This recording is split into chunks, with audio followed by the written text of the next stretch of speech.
ChatGPT was becoming one of the fastest-growing technologies in human history.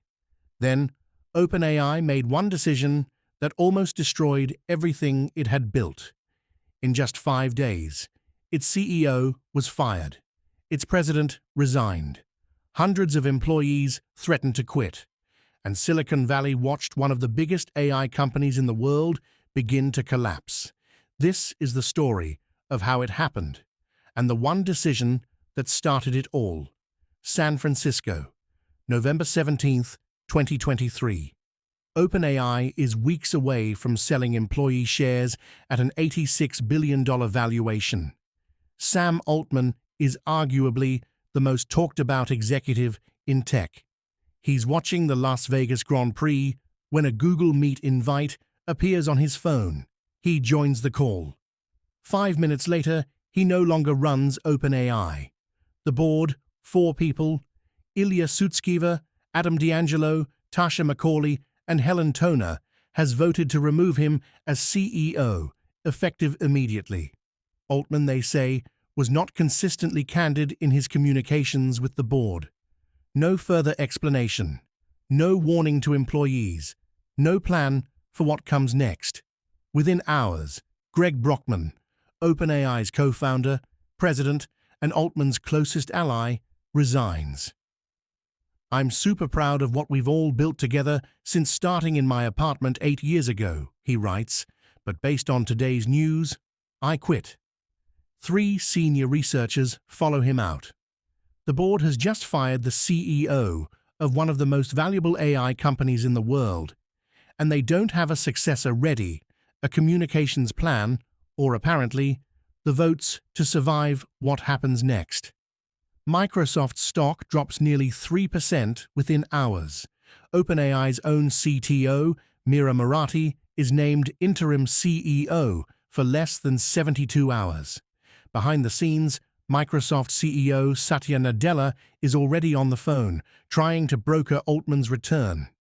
The board considers it, and instead, on November 20th, they name a different outsider entirely, former Twitch CEO Emmett Shear. In the scramble to find someone, anyone, to run the company, the board floats names like Brett Taylor and Brian Chesky. Former GitHub CEO Nat Friedman and Scale AI's Alex Wang are both offered the top job. Both turn it down. That's the moment this stops being a boardroom decision and becomes a 5-alarm crisis. Within hours, Nadella makes his move.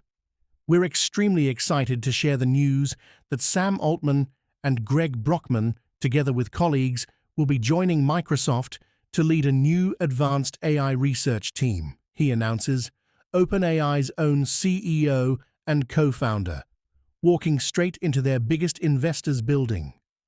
Then the employees speak. 745 of OpenAI's 770 employees, nearly the entire company, sign a letter. Their demand: the board resigns and Sam comes back, or they all walk out the door to Microsoft with him.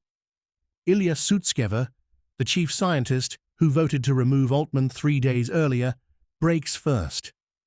"I deeply regret my participation in the board's actions," he posts publicly. "I never intended to harm OpenAI. I love everything we've built together, and I will do everything I can to reunite the company." The man who helped fire the CEO is now begging the company to take him back. OpenAI is now hours away from ceasing to exist as an independent company, not because of a hostile takeover, not because of a product failure, but because 4 board members made a decision they never planned past. On November 21st, the board reverses course. Sam Altman returns as CEO. A new interim board is installed. Neither Altman nor Brockman get their old board seats back. An independent investigation is opened into the very decision that started all of this. 5 months later, that investigation concludes. Altman's conduct did not mandate removal. The board that removed him is gone, replaced by one with far more corporate governance experience.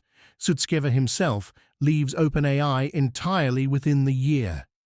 The $86 billion share sale, thrown into jeopardy for 1 week in November, eventually goes through. Microsoft, the company that nearly inherited OpenAI's entire workforce overnight, emerged from the crisis with even greater influence over OpenAI's future. The governance structure that let 4 people fire the CEO of a $100 billion company on a Friday afternoon with no successor and no plan is gone, replaced by something built specifically so this can never happen again. Nobody outside that boardroom voted to nearly collapse one of the most important companies in the world in under a week. 4 board members made a decision.